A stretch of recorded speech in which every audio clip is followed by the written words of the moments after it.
मैंने देखा नात खां जब नात पढ़ रहे थे, आपसे कहना कि आप दुरूद व सलाम पढ़िए, तो आपकी ज़बान खामोश थी। मैंने भी कहा कि दुरूद पढ़िए, कुछ ही लोग दुरूद पढ़े और कुछ लोग खामोश थे। जानते हो क्यों? किस बुनियाद पर आज हमारी कौम के लोग हकीकत में मस्जिदों की तरफ कब जाते हैं, नमाज कम पढ़ते हैं, कुरान की तिलावत कम करते हैं, और जब मिलाद रसूल का प्रोग्राम होना तो ऐसी महफिल में बैठने के लिए तैयार नहीं होते। यही वजह है कि उन्हें पता नहीं है कि नबी पर दुरूद कैसे पढ़ा जाता है, नबी पर सलाम कैसे पढ़ा जाता है। आज तो लोग नबी के दुरूद और सलाम पर भी एतराज किया करते हैं। आज एक मुसलमान से सवाल करता है कि ए मेरे भाई ये बता, हम जो नबी पर दुरूद पढ़ते हैं, हम जो नबी पर सलाम पढ़ते हैं, क्या हमारे आका हमारे दुरूद को सुनते हैं? क्या हमारे आका हमारे सलाम को सुनते हैं? आपने महसूस किया होगा कि आज इस चीज को बहुत ज्यादा रोज लोग वायरल करने पर आमादा है। जब भी चाय की दुकानों पर बैठेंगे तो आपको पता चल जाएगा कि एक दूसरे से लोग सवाल जवाब करने पर आमादा होते हैं। इस तरीके से सवाल किया जाता है कि दूसरा जवाब ना दे पाए। लेकिन आपने कभी महसूस किया होगा, कभी ऐसे शख्स से सवाल करके देखना जो कभी मदरसे के उलमा की इज्जत नहीं किया हो, जो कभी मस्जिद के इमाम की इज्जत ना किया हो, जो कभी मदरसों की तरफ ना गया हो, जो उलमाई किराम की शान में गुस्ताखियां किया करता है। कभी ऐसे शख्स से सवाल करना कि ए शख्स ये बता, हम जो नबी पर दुरूद पढ़ते हैं, हम जो नबी पर सलाम पढ़ते हैं, क्या हमारे आका हमारे दुरूद को सुनते हैं? क्या हमारे आका हमारे सलाम को सुनते हैं? हकीकत में मुसलमानों, जो उलमा का गुस्ताख होता है, जो मस्जिद के इमाम की इज्जत व तकरीम नहीं करता है, जब उससे सवाल करोगे तो उसके चेहरे का जोग्राफिया बदल जाएगा, उसके चेहरे का नक्शा बदल जाएगा, मगर तेरे सवाल का जवाब ना दे पाएगा। मगर उसी मजलिस में अगर आपने किसी ऐसे सवाल कर दिया जो मुसलमान उलमाई किराम की जूतियों को सीधा करना फख्र महसूस करता हो, उलमा की मोहब्बत सीने में बसाता हो, पैगंबर इस्लाम की गुलामी का पट्टा अपनी गर्दन में डालता हो, अगर ऐसे मुसलमान से आप सवाल करेंगे कि ए मुसलमान ये बता, हम जो नबी पर दुरूद पढ़ते हैं, हम जो नबी पर सलाम पढ़ते हैं, क्या हमारे आका हमारे दुरूद को सुनते हैं? क्या हमारे आका हमारे सलाम को सुनते हैं? ऐसा मुसलमान पैगंबर इस्लाम की गुलामी का पट्टा अपनी गर्दन में डालकर अपने सीने में मोहब्बत का चिराग रोशन करके सवाल करने वाले को जवाब देगा कि ए सवाल करने वाले सुन, मेरा ये अकीदा है कि मैं इस मखदूमपुर की प्यारी जमीन से अपने आका पर दुरूद पढ़ता हूँ और मदीनतुल मुनव्वरा की प्यारी जमीन से हमारे आका हमारे दुरूद व सलाम को सुनते हैं। हजरात मोहतरम, अगर यहीं पर मैं अपनी गुफ्तगू को रोक दिया ना, कल की आपकी कलाई को कोई पकड़ कर कह सकता है कि निसार अहमद निजामी अमरडोबा की जमीन से आया था, उसने इधर उधर की गुफ्तगू किया था, कोई दलील पेश ना किया था। आओ मैं आपको बताता चलो, एक हदीस के जरिए आपको समझाता हुआ चलो कि हमारे आका हमारे दुरूद सलाम को सुनते हैं। आओ हदीस रसूल सुनो। मेरे आका पैगंबर इस्लाम आकाए करीम सल्लल्लाहु अलैहि वसल्लम तशरीफ फरमा है, सहाबाए किराम की अंजुमन लगी हुई है। मेरे आका की बारगाह में एक सहाबी रसूल हाजिर आए, अर्ज गुजार होते हैं, या रसूल अल्लाह, आज मैं आपकी बारगाह में कुछ कहना चाहता हूँ। ए मेरे आका, मुसलमानों, पैगंबर इस्लाम आकाए करीम सल्लल्लाहु अलैहि वसल्लम इरशाद फरमाते हैं, ए मेरे प्यारे सहाबी तुम क्या कहना चाहते हो? सहाबी रसूल आका की बारगाह में मचलते हैं, आका की बारगाह में अरीजा पेश करते हैं, या रसूल अल्लाह मैं इतना कहना चाहता हूँ, ए मेरे आका, आज आपकी उम्मत आपकी जाहिरी हयात में आप पर दुरूद सलाम पढ़ती है। ए मेरे आका, क्या आपके विसाल के बाद आपकी उम्मत आप पर दुरूद सलाम पढ़ेगी? क्या आप उनके दुरूद सलाम को सुनते हैं?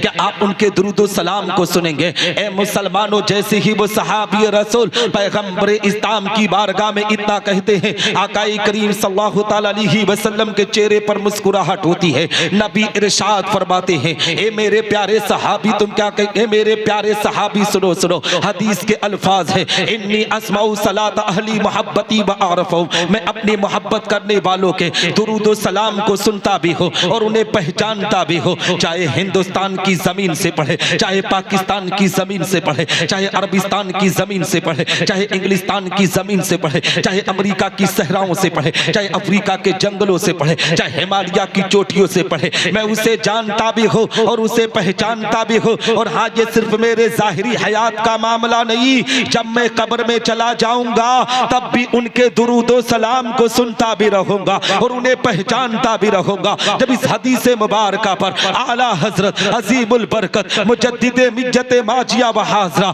इमाम इश्क मोहब्बत की नजर पड़ी है तो पुकार उठते हैं बरेली की मुकद्दस जमीन से, दूर नजदीक के सुनने वाले बुका, दूर नजदीक के सुनने वाले बुका, काने लाले करामत पे लाखों सलाम और काश महशर में जब उनकी आमद हो और भेजे सब उनकी शौकत पे लाखों सलाम। हजरात मोहतरम, जब हम और आप पैगम्बर इस्लाम आकाई करीम सल्लल्लाहु अलैहि वसल्लम पर दुरूद पढ़ेंगे तब हमारे आका हमारे दुरूद व सलाम को सुनेंगे। हम जब मस्जिद की तरफ अपना कदम नहीं ले जाएंगे तो हम नबी पर दुरूद कब पढ़ेंगे, हम नबी पर सलाम कब पढ़ेंगे। आज तो कौम मुस्लिम को देखा गया है कि अपनी इज्जतों को इस तरीके से नीलाम कर रही है कि ए मुसलमानों, मस्जिदों के दरवाजे बंद हैं और मुसलमान अपनी जिंदगी को अय्याशियों के बाजार में बर्बाद करने पर आमादा है, शराब के अड्डों पर अपने वकार को मजरू करने पर आमादा है। आपने महसूस किया होगा कि इसी मखदूमपुर के इलाके में अगर कोई बागीचा होगा तो बागीचे के किनारे पर हमारी कौम का नौजवान ताश के पत्तों को खेलने पर आमादा है। जिस कौम को अल्लाह ने ए मुसलमानों अपनी इबादत के लिए पैदा किया था, रब्बे कायनात ने कुरान मुकद्दस में इरशाद फरमाया, वमा खलक़तुल जिन्न वल इंसा इल्ला लियअबुदून, मैंने इंसान और जिन्नात को पैदा किया तो सिर्फ अपनी इबादत के लिए पैदा किया। लेकिन आज मुसलमान किस तरीके से अपने वकार को मजरू कर रहा है, किस तरीके से अपनी जिंदगी को बर्बाद कर रहा है, किस तरीके से अपनी इज्जतों को नीलाम कर रहा है। हकीकत में मुसलमानों, अगर इसी तरीके से मस्जिदों को वीरान करते रहोगे, अपने मदरसों की तरफ रुख नहीं करोगे तो वह दिन दूर नहीं है कि तुम भारत की जमीन पर बर्बाद कर दिए जाओगे। अगर तुम आबाद होना चाहते हो तो पैगंबर इस्लाम आकाई करीम सल्लल्लाहु अलैहि वसल्लम की गुलामी का पट्टा अपनी गर्दन में डालकर अपने गांव मोहल्ले की मस्जिदों को आबाद करो। जिस दिन तुम नमाजों की पाबंदी करने लगोगे, जिस दिन तुम कुरान की तिलावत करने लगोगे, जिस दिन तुम शरीयत मुस्तफा के अहकाम पर अमल करने लगोगे, दावे के साथ कहता हूं अल्लाह की रहमतें तुम पर नाजिल होंगी, तुम्हारी दुनिया भी संवरेगी, तुम्हारी आखिरत भी संवरती हुई नजर आएगी। लेकिन आज हालात कितने बदतर हैं, माशा किस तरीके से गंदगी के माहौल में जा रहा है। जानते हो मुसलमानों, हम पैगंबर इस्लाम आकाई करीम सल्लल्लाहु अलैहि वसल्लम के मानने वाले हैं। अभी ईद उल अजहा की तारीख चल ही रही है। अभी 2 दिन पहले मुसलमान अल्लाह की रजा के खातिर जानवर की कुर्बानी को पेश कर रहा था। जानते हो मुसलमानों क्यों पेश कर रहा था? ये मेरे आका पैगंबर इस्लाम आकाई करीम सल्लल्लाहु अलैहि वसल्लम ने इरशाद फरमाया कि ये हमारे बाप हजरत इब्राहिम खलीलुल्लाह अलैहिस्सलातु वस्सलाम की प्यारी सुन्नत है। ए मुसलमानों, सुन्नत पर अमल करके मुसलमान पर रब्बे कायनात ने इसी कुर्बानी को वाजिब करार दिया कि जो मालिक निसाब है उसे कुर्बानी हर हाल में करना है। मगर मुसलमानों, यहीं से एक नुक्ता आपको देना चाहता हूँ कि आज सुन्नत की अदायगी के लिए मुसलमान अपने घरों पर जानवर की कुर्बानी को पेश करता है। मुसलमान पर वाजिब है तो जानवर की कुर्बानी को पेश करता है। मगर ए मुसलमानों, अल्लाह ने जो हम पर फर्ज करार दिया है, जो सबसे अहम फर्ज है, जिसे नमाज कहा जाता है, आज कौम मुस्लिम नमाज की पाबंदी से किस तरीके से कोसों दूर है। हकीकत में आज मुसलमान कहता है हमारे घर में फला परेशानी है, हमारे घर में फला परेशानी है, हमारे घर में फला मुसीबत है। मैं कहता हूँ मुसलमान, अगर तू अपने घर से मुसीबत बला को दूर कराना चाहता है तो पहले नमाज की पाबंदी कर, पहले कुरान की तिलावत कर, पहले शरीयत मुस्तफा के अहकाम पर अमल कर। रब्बे कायनात नमाज के सजदों के सदक़े तुफैल में तेरे घर से बलाओं को दूर फरमाकर तेरे घर में रहमतों की बरसात अता करेगा।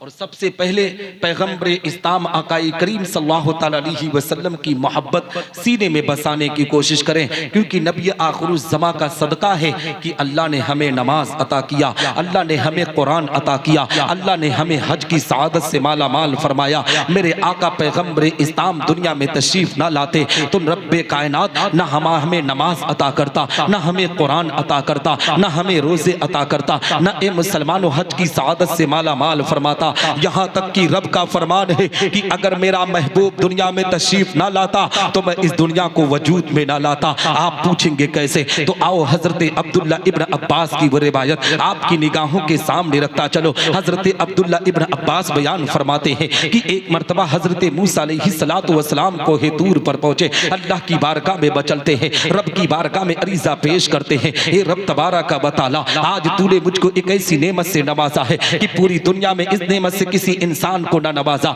रब्बे कायनात इरशाद फरमाता है, ए मूसा मैंने तेरे दिल को मुतवाज़े पाया इसलिए मैंने तुझको नवाज दिया, मगर ए मूसा सुनो सुनो, फखुज़ मा आतैनाका व कुम मिनश शाकिरीन व मुताला तौहीद व हुब्ब मुहम्मद सल्लल्लाहु तआला अलैहि वसल्लम। ए मूसा जिस नेमत से तुझको नवाजा गया है उस पर तुम मेरा शुक्र अदा करो और मेरी तौहीद के साथ मोहम्मद अलैहिस्सलातु वस्सलाम की मोहब्बत पर रहो। हजरत मूसा अलैहिस्सलातु वस्सलाम अल्लाह की बारगाह में मचलते हैं, रब की बारगाह में अरीजा पेश करते हैं, हे रब तबारक व तआला, क्या तेरी तौहीद के साथ मोहम्मद अलैहिस्सलातु वस्सलाम की मोहब्बत जरूरी है? अब मुसलमानों, रब तबारक व तआला के फरमान को नोट करो और अपनी किस्मत पर जितना नाज करो उतना कम है, अपने मुकद्दर पर जितना फख्र करो उतना कम है, अपनी किस्मत पर जितना नाज करो उतना कम है। इसलिए कि रब्बे कायनात ने हम गुनहगारों पर एहसान फरमाकर हमें उम्मत मोहम्मदिया में पैदा किया है, हमारे मकाम को कितना बुलंद कर रहा है, हमारे दर्जे को कितना ऊंचा कर रहा है। अल्लाह रब्बुल इज्जत इरशाद फरमाता है, ए मूसा अगर मोहम्मद और उसकी उम्मत को इस दुनिया में भेजना मकसद ना होता तो मैं ज़मीन ज़मा को पैदा न करता, मैं मकीनो मका को पैदा न करता, मैं लौहो कलम को पैदा न करता, मैं चाँदो सूरज को पैदा न करता, मैं नबातात जमादात को पैदा न करता, मैं हैवानात मखलूकात को पैदा न करता, हत्ता कि ए मूसा मैं तुझे भी पैदा ना करता। हदीस कुदसी है, रब तबारक व तआला का फरमाने आली शान है, अल्लाह रब्बुल इज्जत इरशाद फरमाता है, लौला कलमा अज़हरतु रब्बिया, ए महबूब अगर तुझे दुनिया में भेजना मकसद ना होता तो मैं अपनी रबूबियत का ऐलान ना करता। जब इस हदीस कुदसी पर आला हजरत अजीबुल बरकत मुजद्दिदे दीन व मिल्लत की नजर पड़ती है तो पुकार उठते हैं बरेली की मुकद्दस जमीन से, वो जो न थे तो कुछ ना था, वो जो न थे तो कुछ ना था, वो जो ना हो तो कुछ ना हो, जान है वो जहान की, जान है तो जहान है। हजरात मोहतरम, इस रिवायत से पता चला कि अल्लाह रब्बुल इज़्ज़त ने हमारे जिस्म में जो जान अता किया है ना, ये मेरे आका पैगम्बर इस्लाम का सदका है।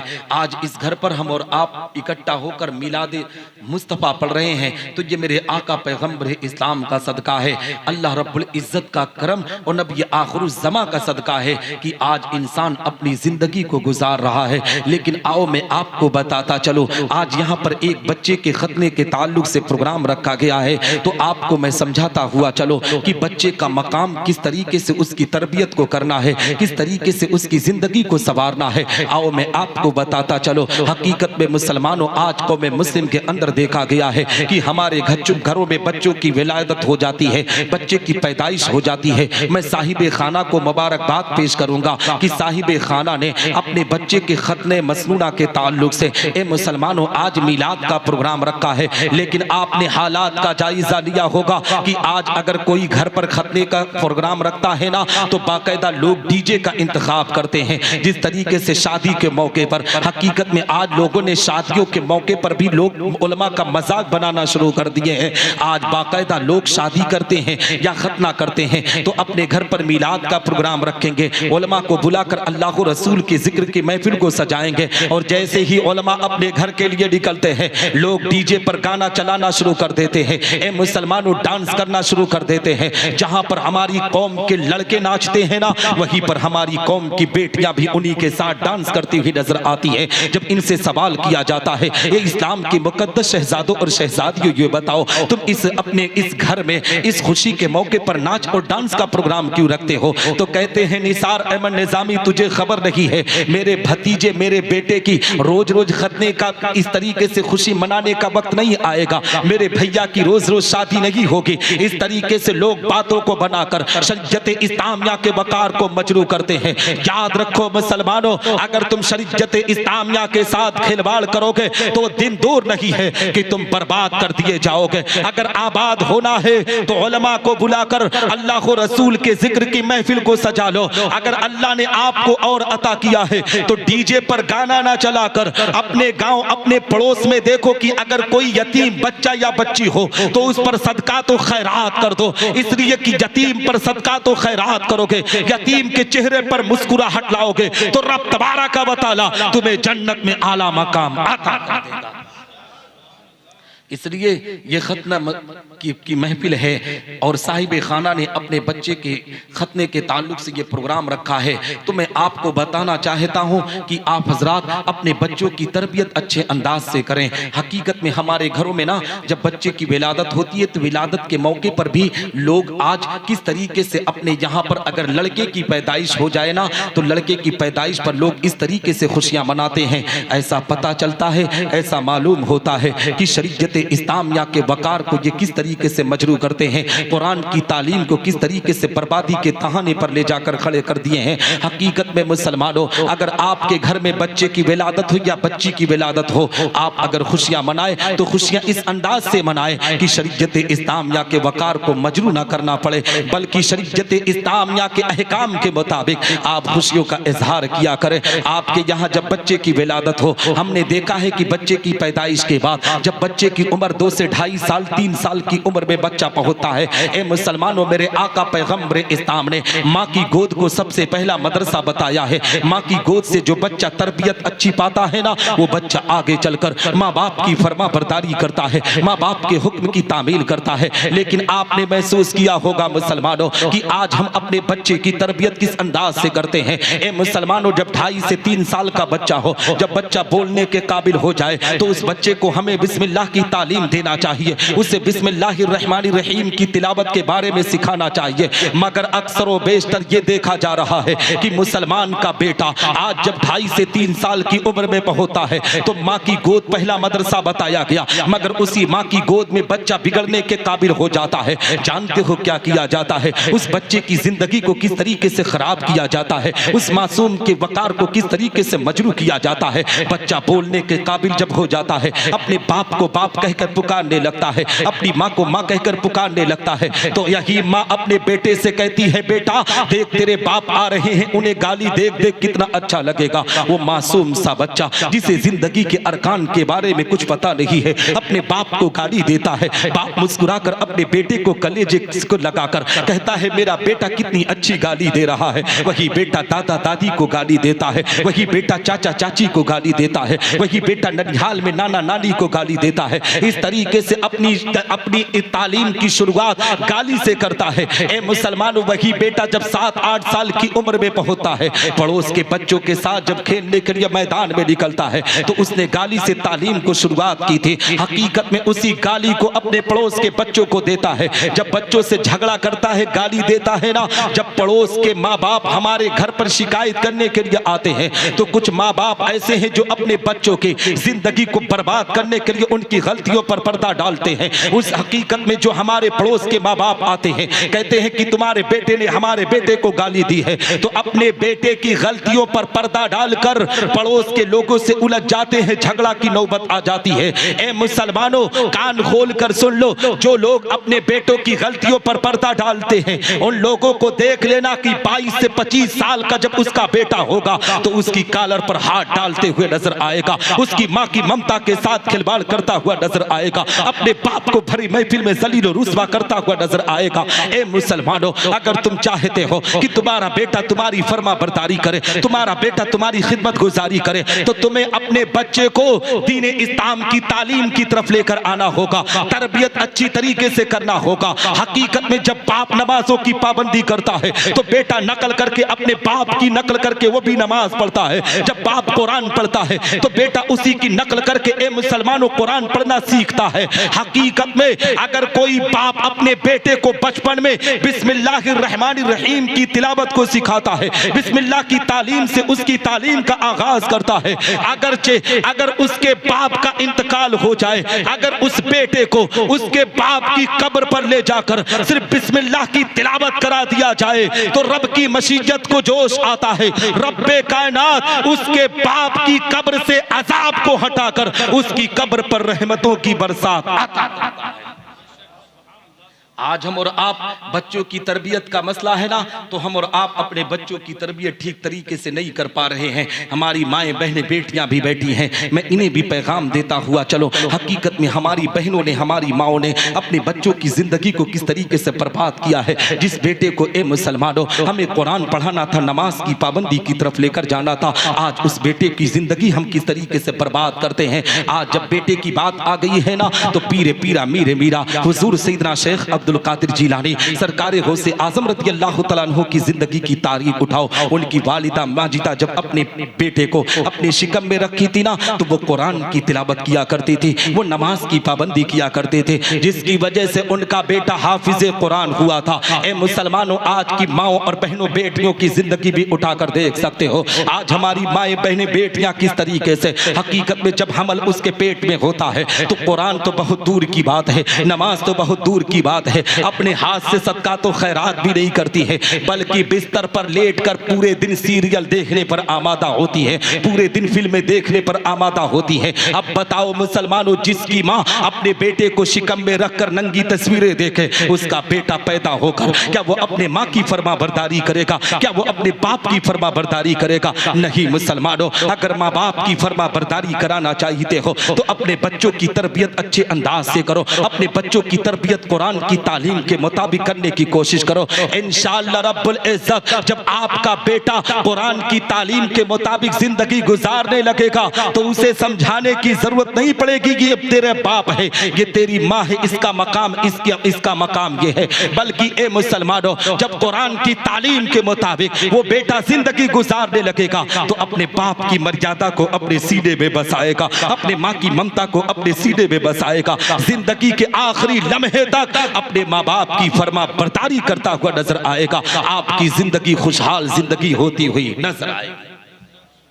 लेकिन आज हालात का जायजा लो, हम अपने बच्चों की तरबियत किस तरीके से कर रहे हैं। जिस बच्चे को हमें कुरान सिखाना था ना, वो बच्चा आज कहाँ जा रहा है। हमारी माएँ बहनें बेटियां भी बैठी हैं ना, हकीकत में अब तो 4G का ज़माना चल रहा है, जब 3G और 2G का ज़माना चल रहा था ना, तो हमारी माएँ बहनें बेटियां ही अपने मासूम से बच्चे 5 से 6 साल की बच्चों को हकीकत में मोबाइल की दुकान पर भेजकर उससे कहती थी, बेटा जाकर सीरियल लोड करवा के लाना। हकीकत में वो मासूम बच्चा जब सीरियल चिप में लोड करा कर आता था तो माँ एक ही तकिया लगाती थी, उसी पर अपना भी सर रखती थी, उसी पर बेटा भी सर रखता था। अब बताओ मुसलमानों, जब माँ बेटे दोनों बैठकर सीरियल देखेंगे, नंगी तस्वीरें देखेंगे, तो बेटा अपने माँ की ममता कैसे सीने में बसाएगा, अपने बाप की मोहब्बत को अपने सीने में कैसे बसाएगा। ए मुसलमानों, अगर तुम चाहते हो कि तुम्हारे बच्चे तुम्हारी फर्मा बरदारी करें, तुम्हारे वकार को मजनू ना करें बल्कि तुम्हारी इज्जत करें, तो उनकी तरबियत में अच्छी तरीके से आप जिंदगी संवारने की कोशिश करें।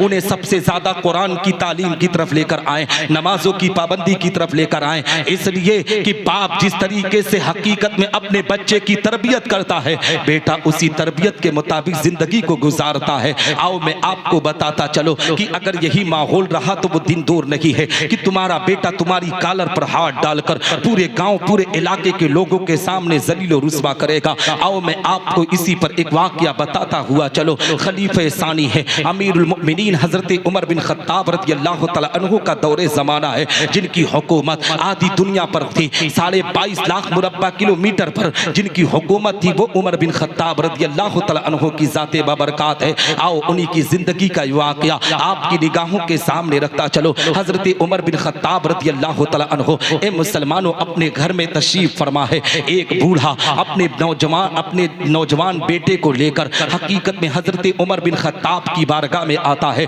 हजरत उमर बिन खत्ताब रज़ियल्लाहु तआला अन्हु की बारगाह में पहुंचा, अर्ज करता है या अमीर अल मोमिनीन, आप इस बेटे को देख रहे हो ना, ये ना मेरी दवा का इंतजाम करता है, ना मेरे खाने पीने का इंतजाम करता है, पूरी जिंदगी आवारा गर्दी में अपने वकार को मजरू करता है, ये ठीक तरीके से जिंदगी को संवारने की कोशिश भी नहीं करता है, ये गलत कामों को अंजाम दिया करता है। हजरत उमर बिन खत्ताब रज़ियल्लाहु तआला अन्हु की बारगाह में जब उस बूढ़े ने अपने बच्चे को पेश किया था, हजरत उमर बिन खत्ताब रज़ियल्लाहु तआला अन्हु गजब की निगाहों को करके हकीकत में उस नौजवान की तरफ देख कर कहे थे कि ए नौजवान, क्या तू अपने बाप को इस तरीके से वकार को मजरू करता है, अपनी बाप की जिंदगी के साथ इस तरीके से खिलवाड़ करता है? तो जानते हो उस नौजवान ने कहा था, हे या अमीरुल मोमिनीन, आज मेरे अंदर जितनी भी गलतियां पाई जा रही है, जितनी भी खताएं पाई जा रही है, जितना मैं कसूरवार हो उतना ही मेरा बाप कसूरवार है। या अमीरुल मोमिनीन, आपको पता होना चाहिए कि जब मैं 11 से 12 साल की उम्र में